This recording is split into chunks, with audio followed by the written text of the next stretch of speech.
Now I realize why American guys come to the Philippines to find a wife. You guys won't even understand. The Filipino girls, I'm not gonna lie, are fucking hot. Besides these women being absolutely beautiful, the loyalty is absolutely crazy. Coming from America, all these women always say, and this is an American thing, happy wife, happy life. In the Philippines, it's happy relationship, happy relationship. When I was in America, honestly, I used to hate when girls always say, you need to make me happy as a happy wife, happy life. This has to change because in a relationship, I'm not saying everything's supposed to be 50-50, but at the end of the day, so you're trying to tell me I need to make a woman happy and I need to be miserable to have a happy relationship? That doesn't make sense. Out here, these girls honestly cater to their damn man when it comes to cooking for them, giving them massages, going over and above without asking for anything in return. That's how a relationship should be. And again, you guys can say whatever you want in the comments.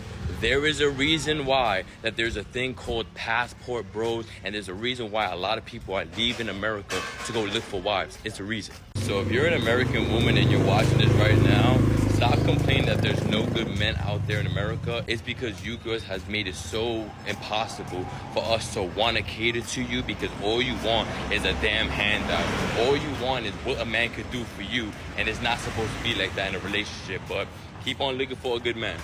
The grass is always greener on the other side, and this tends to be especially true for romance and sexual partnerships. The reason behind this mindset is quite simple. Without first-hand experience, it's easy to rely on imagination and fantasy, which is often inaccurate and centers primarily on what is desired, not what actually is. This is especially true in dating.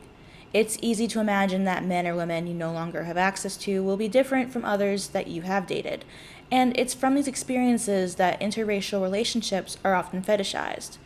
Not just from white people either, as many would like to assume. Black men are the white people of black people.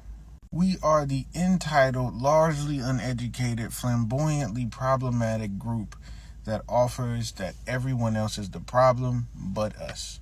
We think that we should be the leaders of the black community without actually taking responsibility for negative things that happen within the black community. We offer that it is everyone else's fault that things don't work but ours. It's society not respecting the black man. It's the black woman not respecting the black man. It's the feminization of the black man. It's the masculinization of the black woman. It is the black woman choosing the wrong black man. It's the LGBTQ plus community trying to indoctrinate the black man. Everybody else's fault but ours. And if anyone steps outside the pocket to remind us in any way, shape, or form that we might be able to do better, then they're bashing black men. And don't get me wrong, things are hard for us as black men, but that doesn't give us the right to pretend like things aren't hard for other people. Like we don't make things hard for other people. That's what white people do. What's the most disrespectful thing a black guy has ever said to you as a black girl? Honestly, there were so many that it was so hard to choose, but I guess I'll choose this one because it had a profound effect on my self-esteem. So there was this black guy that I met, and he worked at a fast food restaurant, and he wanted to get to know me, so I gave him my number.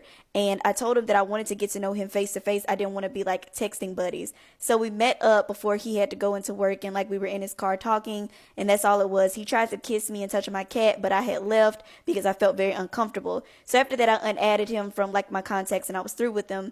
And he texted me later on and asked me why I hadn't been talking to him. And I was like, oh, you make me feel very uncomfortable. And he was like, shut your bitch ass up. You're just dark and ugly. I was just using you anyway to get some puss from you because dark girls always give pussy up. Honestly, you're ugly as fuck. I wouldn't get with a tar baby like you. And he's actually darker than me. And he just went on to talk about how my complexion is seriously ugly and like doo-doo. So that hurt a lot.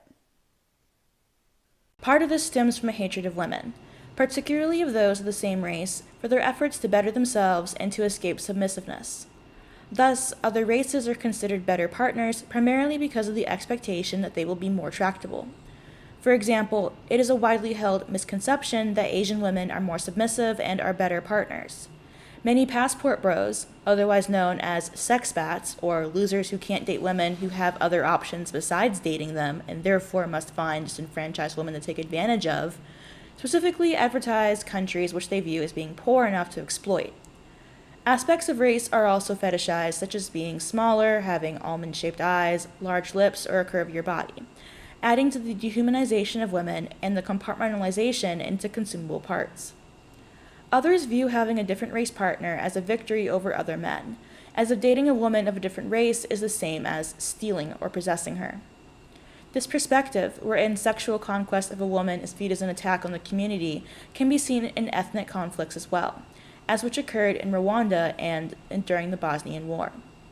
In these cases, rape served the function of genetic imperialism by creating mixed-race children, which was viewed as an attack on the honor of the community, as the personal attack was viewed as an offense to the collective, and led to the estrangement of these women from their communities. As an interracial couple, what is one of the hardest things you've gone through? All the white men, we used to live in the mountains, they would all stare at like him, and then they would look at me like, what are you doing with a black man? We could be with a man like me. And then vice versa. We would walk through the mall, and a lot of black women would just give me a lot of looks just because, you know, I'm with a black man. We still deal with it, yeah. And for you? Even from family. Yeah. Really? I'm gonna say even my family, the women in my family hold a strong tradition that we have to marry our own. Is this your first interracial relationship? For me, yeah.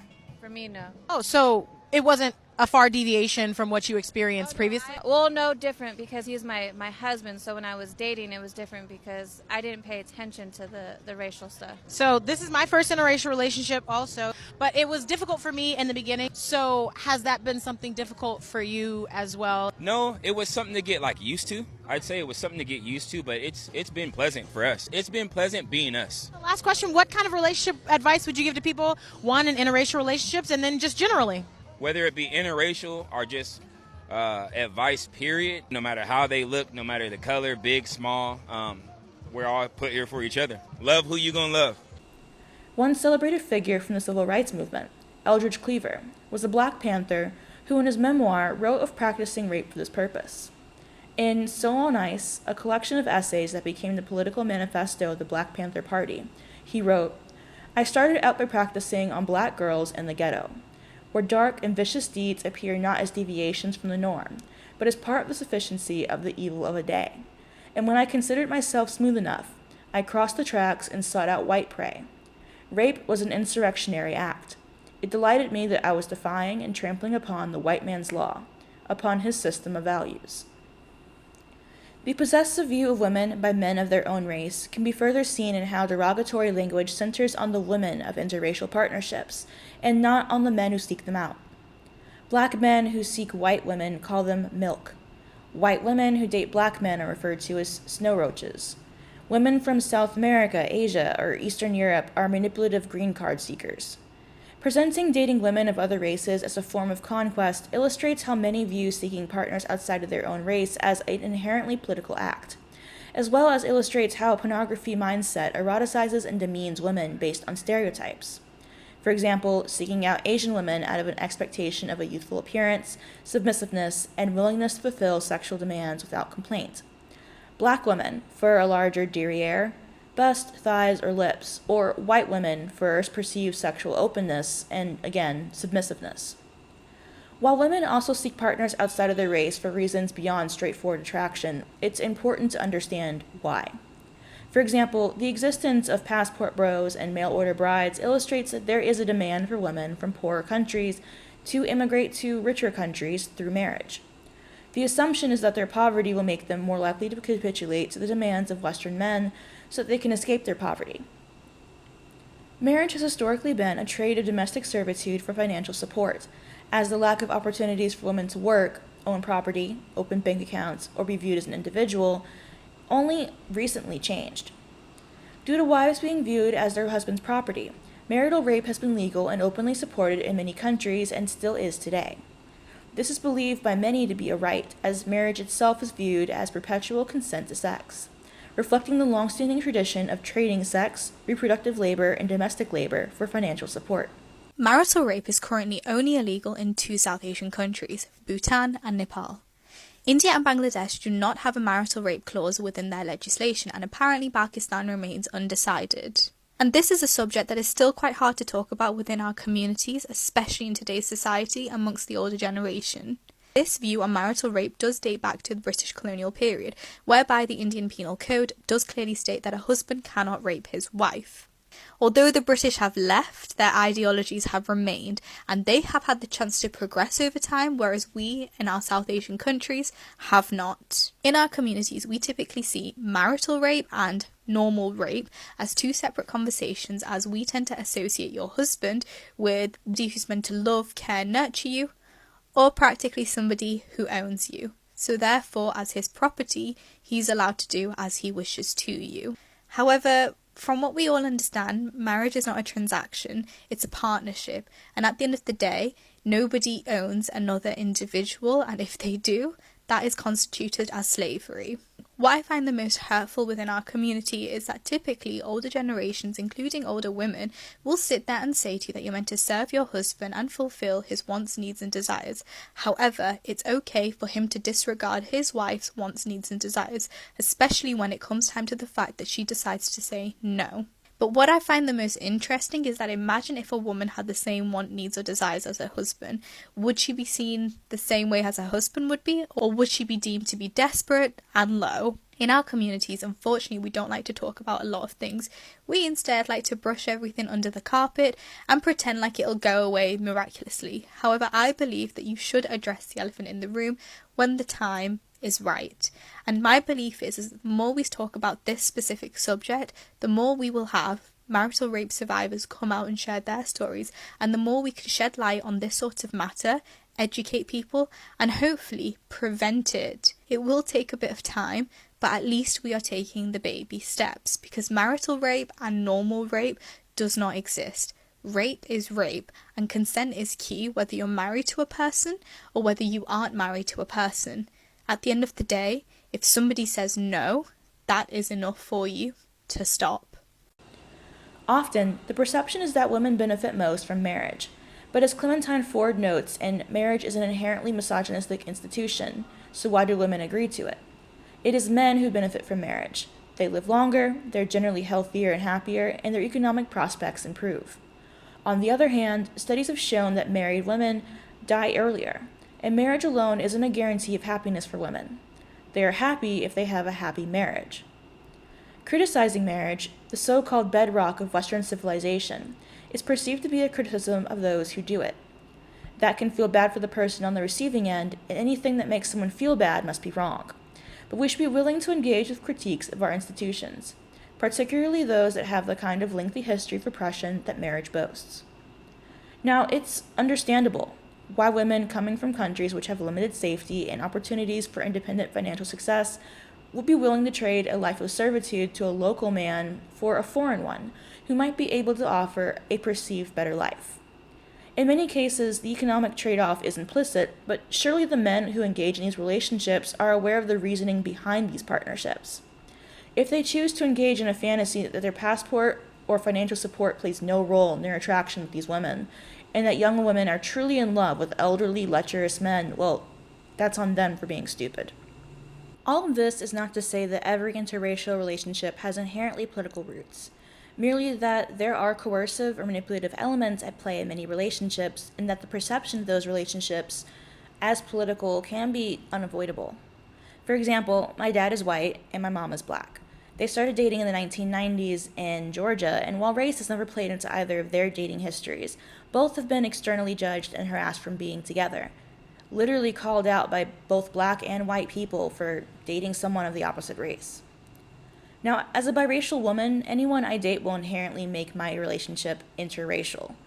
Thankfully, by the time I hit my teens, biracial children and mixed-race couples were no longer so uncommon, but growing up, I was always aware of how I stood out in the context of either side of my family, or in groups of my peers, which still remained relatively racially homogeneous until high school.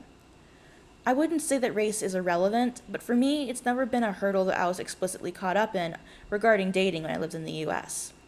Now, living in Cambodia and Hungary over the past few years, it's been much harder to ignore due to the very homogeneous cultures, in contrast to the American melting pot.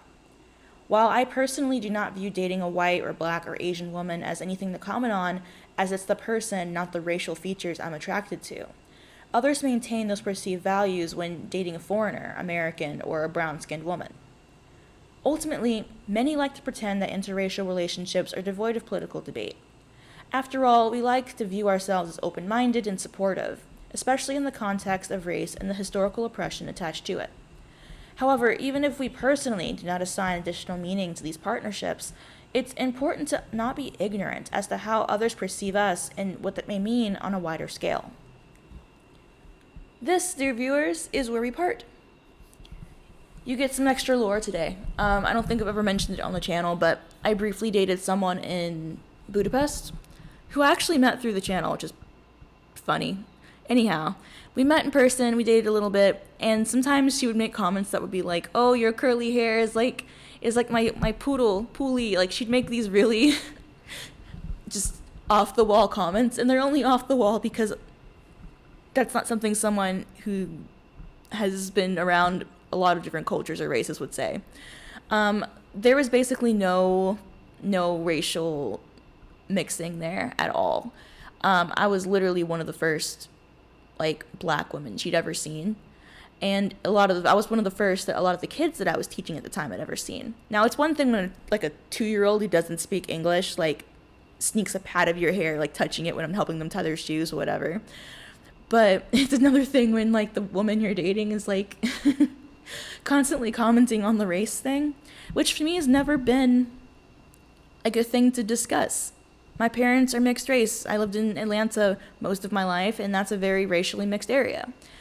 I always viewed myself primarily as black when I was growing up. There's a whole thing in psychology about identity formation for biracial people.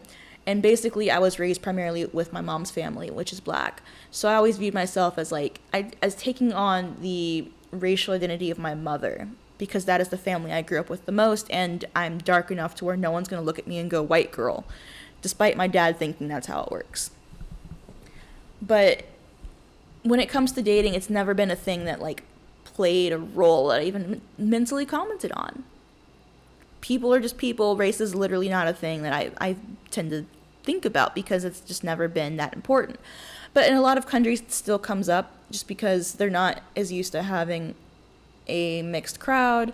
And here in Cambodia, for example, there's this money issue. There's a status issue. There's a lot more white guys dating Khmer women than there are white women dating Khmer guys. But the few that I have seen where it's a white woman married to a Khmer guy, it's been I got a white woman. See, look at that status symbol type of thing.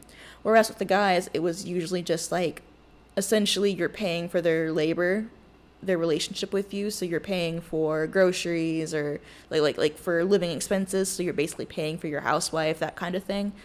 Or you're literally paying for her company, as in prostitution.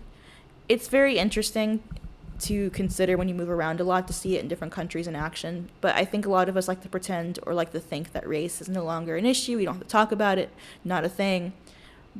But it still very much is impactful in everyday life, especially if you don't count as the status quo in whatever place you're at.